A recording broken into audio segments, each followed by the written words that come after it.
All right, you guys. So story time. I really did forget, but I had a couple of people reach back out and was like, whatever ended up happening in Belize. So here goes.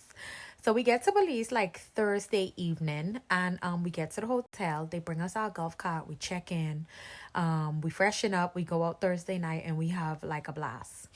Friday morning, me and my friend, we wake up and we go jogging on the beach because it's so pretty there. So we went jogging on the beach like 7 in the morning.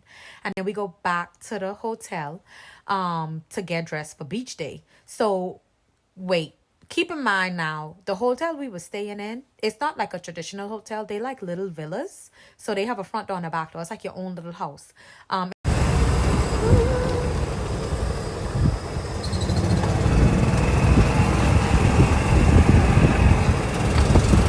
You in here solo? They have a front door and a back door. So anyways, we go back, we shower, and we change, but we say, let's go have breakfast first. We was trying to catch like the 11 or 12 o'clock ferry to the beach. So we go off breakfast, and where we have breakfast at on the property is indoor and outdoor. So we decided to sit on the outdoor side, and you could see the dock and you could see where the ferries come and go right from where we were sitting. So anyways, this girl helped us. Her name was Celine. She was very nice, and she helped us, like she get our breakfast and stuff for us. And I remember specifically her asking me like, oh, so what y'all gonna do today?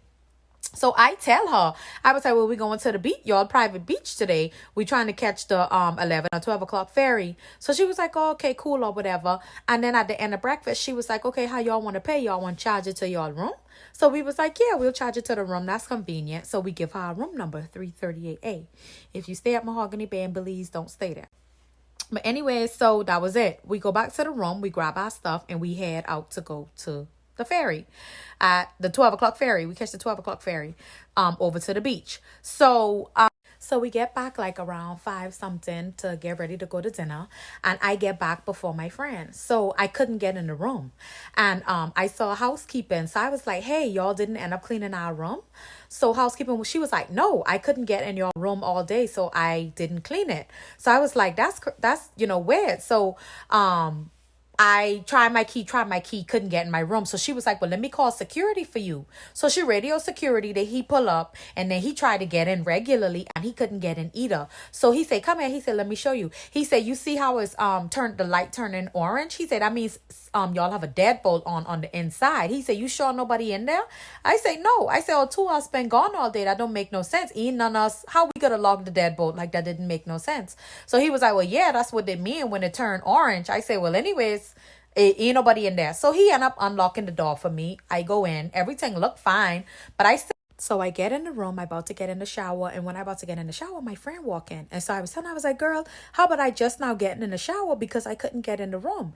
And so she was like, you couldn't get in the room. So I was telling her the whole story about the deadbolt and security and all that stuff. And so she was like, that's weird. She was like, you check everything? I said, well, everything looked fine to me. She was like, let me check around. So back up to this morning when after we had came from running, she asked me, she was like, you want to put your passport and like valuable stuff in here? She had a bank bag and I had a lock on it. She was like, because this have a lock on it.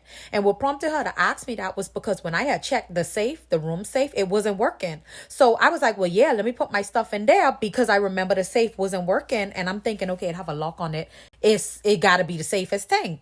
So, okay, now back to us talking about, did we check the room? She was like, well, let me check. So she look around and sure enough, she don't see the bag with the lock on it. So I was like, no. So sure enough, y'all, the bag was gone. Passports, cash, credit cards, some electronics, the bag was gone. And so we like, what the hell? So immediately we called security back to let him know that our valuable stuff was gone. And then we go to the lobby. So my friend go to the lobby and she like going off because this are like personal stuff and stuff that we need to get home. And then I go up there, and when I get up there, they already having a discussion.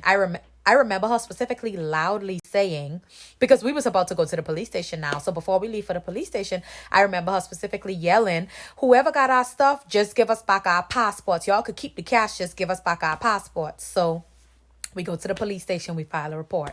This is island time and these is island people. So we was at the police station all friggin' night. I mean, and the police officers that ended up helping us was so sweet, but these people just moved so slow.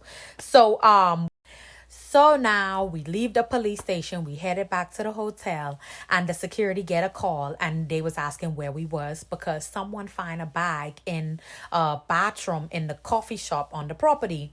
So we got our fingers crossed. So we get back to the lobby. Sure enough, they bring the bag, and it's a bag that was in the bag. So the bag that they bring us is not the actual bag with the lock on it, but it is the bag that she had our passports in. It was, you know, them little bank Regents bag.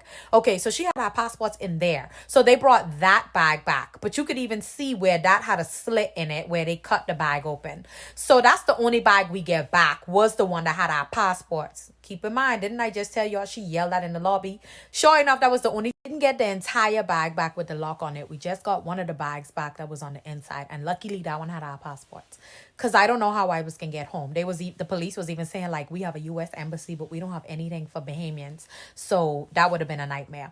So I also was supposed to let y'all know the key log. So what the security did before we even went to the police station, he printed out the key log, because initially we was thinking the person went through the front. So the key log literally shows us leaving at 12, like 11:40 something ish. Because remember I tell y'all we catch the 12 o'clock ferry. So it shows us the last time anybody entered was like 11 something. And then after that, it shows 2 something. And that was when housekeeping says she started to try to get in our room, but it kept denying her. And you could even see on the call log, it says, on the flicking key log, it keeps saying like access denied, which proved to us that housekeeping was never ever able to get in, which also proved to me that whoever went in this room between 12 and 2, because we left around 12 and housekeeping was already starting to be denied. They say the deadbolt was on from 2. Who was the last person?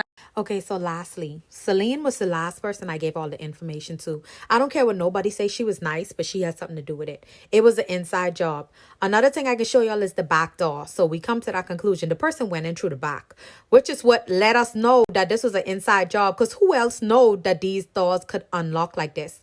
You could even see where you could see the lock. The locks are like bathroom locks. They don't have no real key. You could put anything in them and you could turn it and you could unlock it. We have videos and pictures like proving that to these people.